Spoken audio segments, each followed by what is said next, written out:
Chicos, pues voy a aprovechar que tengo otros 10 minutos en lo que mi bebé ya me viene a buscar para dar esta siguiente temática, que si bien entra al tema ya literalmente de Nueva España, de llegada de evidentemente de los europeos a América. Es más, esto es posterior a lo que fue la conquista. Conquista la voy a tratar en un video con más tiempo, con más calma, que no me sienta tan presionada, pero el tema ahorita de conquista espiritual lo puedo ir subiendo para que también pues la gente que esté estudiando vaya teniendo este material. Entonces, para conquista espiritual, quiero sobre todo recalcarles como primero dos elementos que hay que entender como muy bien. El clero católico, digo, hay muchas religiones en el mundo, eso sí nos queda claro. El catolicismo tiene dos vertientes, tiene dos tipos de sacerdotes. Uno que se conoce como el clero secular y otro que se conoce como el clero regular. El clero secular es aquellos sacerdotes que se encuentran en parroquias. Si ustedes van a cualquier parroquia cercana a su casa, el sacerdote que ahí oficia misa es parte del clero secular. El clero regular lo conforman aquellos monjes que a su vez pertenecen a ciertas órdenes religiosas en particular. Es el clero regular. Regular deriva de la palabra regla. O sea, el clero, ese clero que sigue reglas específicas de una orden religiosa, es el clero regular, el que hace la labor de conquista espiritual aquí en el territorio, al menos de Mesoamérica, que después del contacto y después del avasallamiento de los mexicas, se convierte en la Nueva España. Los primeros que llegan a este espacio, que es en 1424, son los franciscanos. Ahora bien, vayan haciendo como fechas. Miren, yo no les recalco tanto fechas. No me dejarán mentir. Mis alumnos que estén viendo videos recordarán que yo no insisto tanto en fechas. Para mí la historia no son nombres y fechas. Para mí son procesos y es en lo que yo me enfoco mucho que ustedes tengan más o menos claro. Pero, vayan viendo un poquito las fechas que yo les comenté aquí. 1519 llega Hernán Cortés a tierras mesoamericanas, 1521 se concreta la toma de México Tenochtitlán. 3 años después, 1524, teníamos aquí a la Orden de los Franciscanos, con este encargo del Papa y del Rey de España, de evangelizar a la nueva población que se van a encontrar. Entonces, ahorita ya estamos empezando a hablar del tema de conquista. La conquista es lo que uno tiene en mente como la toma y el avasallamiento, la toma de México de Tenochtitlán y el avasallamiento de los mexicas, que es un proceso de un año más o menos, del 20 al 21. Pero el tema de la conquista más amplia, de la conquista material, que sería nuestro siguiente video, y la conquista espiritual es convencer a los que sobrevivieron de que somos los recién llegados los que tenemos que dominarlos.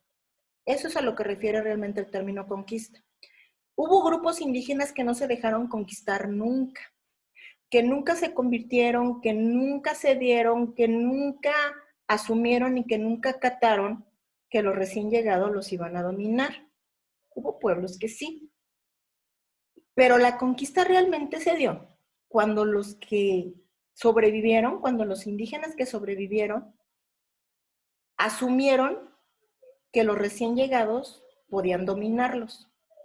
Y para esto jugó un papel muy importante la iglesia, el clero regular. Particularmente franciscanos tuvieron un papel, pues el primero, el pionero, muy importante, y ellos tuvieron como el clic para su misión de evangelizar, de que lo que primero tenían que hacer era aprender los idiomas autóctonos, para poder pasar el mensaje de la evangelización, cosa que se hizo de manera pues muy rápida, o sea, increíblemente rápida, o sea, de verdad, cuando uno ve ejemplos de otras zonas del mundo en donde nunca catan el idioma del conquistador, aquí la población náhuatl del centro al menos se hispanizó muy rápido. rápidamente aprendió el español, increíblemente rápido. Digo, ahora los mexicanos nos seguimos negando a aprender inglés, ¿no? Tenemos todavía esa traba mental de, no, yo no sé inglés, yo no puedo inglés. Pero lo de verdad, los indígenas sometidos, vamos a decirlo de esa manera, rápidamente se hispanizaron. Y franciscanos jugaron un papel muy importante porque ellos también rápidamente aprendieron las lenguas indígenas y a su vez sirvieron como maestros de español, vamos a decirlo así, con este puente que formaron. Ojo importante, otro papel muy importante de franciscanos fue educar a las élites, o sea, se mataron de manera sistemática a quien fue necesario matar, o sea, esto también hay que decirlo. Después de la conquista fue una matazón espantosa por medio de las armas y por medio de las enfermedades. Y haré el video específico de conquista de lo que fue la toma de México Tenochtitlan. Pero la labor educativa de franciscanos, y ahorita voy a hablar de jesuitas, de franciscanos fue fundante para convencerlos de que los que estaban llegando eran los que los debían dominar. Entonces, franciscanos se dieron a la tarea de fundar colegios muy importantes. Uno en Texcoco, bien importante, de los primeros, y probablemente el primero sea el de Santa Cruz de Tlatelolco, que todavía hasta metro, todavía pueden ir a ver ustedes en la zona de Tlatelolco, al lado de la iglesia de Santiago de Tlatelolco, está el edificio de lo que era uno de los primeros o el primer colegio fundado por españoles para hispanizar a los pocos sobrevivientes de la élite indígena y que fue un éxito educativo. De verdad, los pedagogos tendrían que saber mucho del ejemplo de Santa Cruz de Tlatelolco.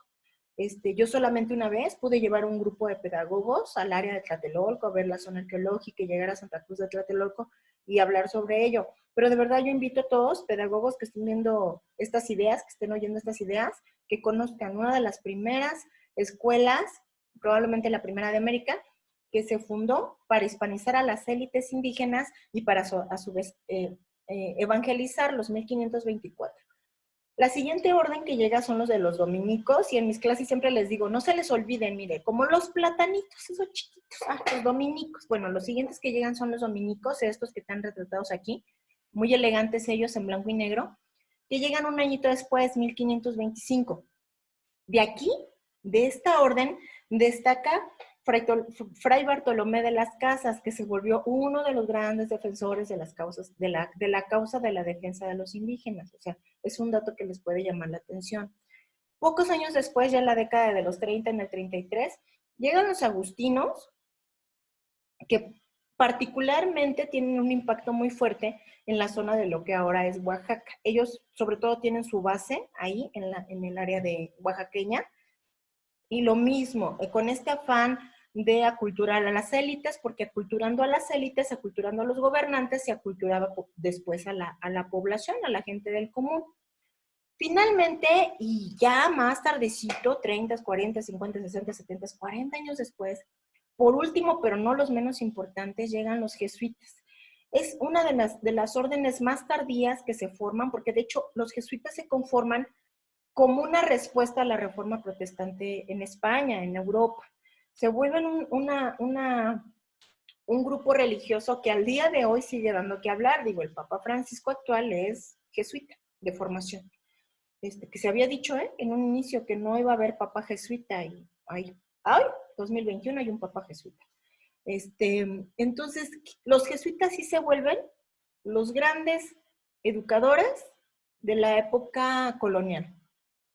Los jesuitas, si bien es cierto, franciscanos fundaron los primeros colegios en donde se evangelizaron a las élites, también tuvieron la buena idea de construir como talleres donde se les enseñaban oficios a la gente del común, o sea, educaban a ricos y a pobres, o sea, los aculturaban, o sea, los evangelizaban.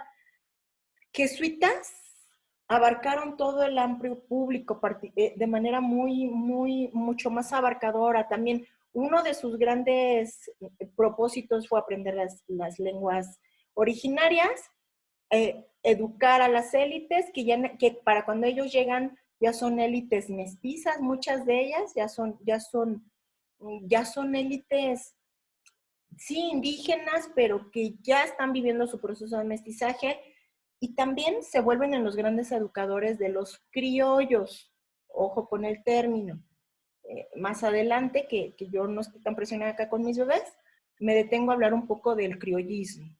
Entonces, se vuelven los grandes educadores de las élites, tanto europeas como novohispanas, y también hacen como cierta labor educativa con otras clases sociales. No creo que sean los grandes educadores de los indígenas, se vuelven los grandes evangelizadores de los indígenas, porque si bien es cierto son los últimos que llegan ya en la década de los 70, pues a ellos les tocan los espacios más inhóspitos de la Nueva España. Entonces ellos se dan a la tarea de construir misiones en el área de Aridoamérica, hacia el norte, y es a ellos a quien les toca como esta zona de evangelizar los indomables, las tribus chichimecas. Y pues más que aculturarlas, pues era nada más convencerlas, ¿no? Que se dejaran matar. Ah, no es cierto. Era como que convencerlas de que se dejaran dominar por el conquistador y pues el mensaje para hacerlo era el mensaje religioso. Estoy hablando históricamente, no en contra de nadie. Tengo otra lámina, porque tengo otra lámina, sí. A ver, entonces, voy a resumir lo que acabo de decir más o menos para que quede claro qué es la conquista espiritual. Es estos grupos religiosos que van llegando poco a poco, aquí los tengo representados con la imagen de Cristo emblemática, Cristo en la cruz, o sea, el cristianismo, que se da la tarea, 1, de educar a la nobleza indígena, 2, educar a las clases pobres enseñándoles oficios, al menos franciscanos así lo hicieron, 3, estudiar a las culturas sometidas. Es muy curioso ese proceso también y muy feo, porque los religiosos que llegan al inicio se vuelven los grandes inquisidores de toda la cultura mesoamericana. Ellos son los primeros que queman los libros antiguos, los primeros que matan a los indígenas sacerdotes, los primeros que matan a los tlacuilos. Ellos se vuelven los grandes limpiadores, vamos a decir así. La gente que sabía de la cultura antigua fue arrasada particularmente por soldados y por religiosos europeos. Pero ya después como que dijeron, uy, ¿qué hicimos? Estaba interesante, como que después cayeron y empezaron a darse la tarea. Sagún es el gran representante de este contramovimiento, que empieza a preguntarle a los pocos pues, sobrevivientes, oye, ¿qué dice este texto? Oye, ¿cómo celebraban tal cosa? Oye, ¿cómo educaban a los niños, a los jóvenes? ¿Cómo castigaban a los adultos? ¿Qué comían? ¿Con qué se curaban? Él empezó a hacer toda una indagatoria de todas las usos y costumbres mexicas al menos, y lo dejó en un libro que ahora, gracias a ese libro, pues sabemos cosas que no sabríamos porque ellos mismos destruyeron esa información. Castigaron las herejías, las castigaron, o sea, se impuso la Santa Inquisición, y si bien es cierto, desde primeros momentos se dijo que los indígenas no eran susceptibles a ser castigados por la Inquisición, porque ellos no tenían el conocimiento previo del catolicismo, la verdad es que también hicieron estragos en muchas zonas de las zonas conquistadas. Finalmente se llegó a la evangelización, que ojo, yo no puedo pensar en una evangelización 100%, es una mestización que al día de hoy nos lleva al fenómeno, por ejemplo, tan interesante de la Virgen de Guadalupe, o sea, de la Virgen Morena, que está sentada en el Cerro del Tepeyac, en donde antes de la llegada de los europeos ya se adoraba a una Virgen mexica, Tonantzin. Entonces esa mezcla, esa bifurcación, pues nos da muy bien clara muestra de lo que fue realmente la evangelización. Los dejo aquí, ya saben, sus preguntas. Ya mi inquisidor, que es mi bebé, me está queriendo matar por allá, que lo dejé medio cuidado por otra persona. Entonces, chavos, échenle ganas, me dejan sus dudas y ya saben, en breve les estaré subiendo más videos. Cuídense mucho, cuídense, no salgan. Bye.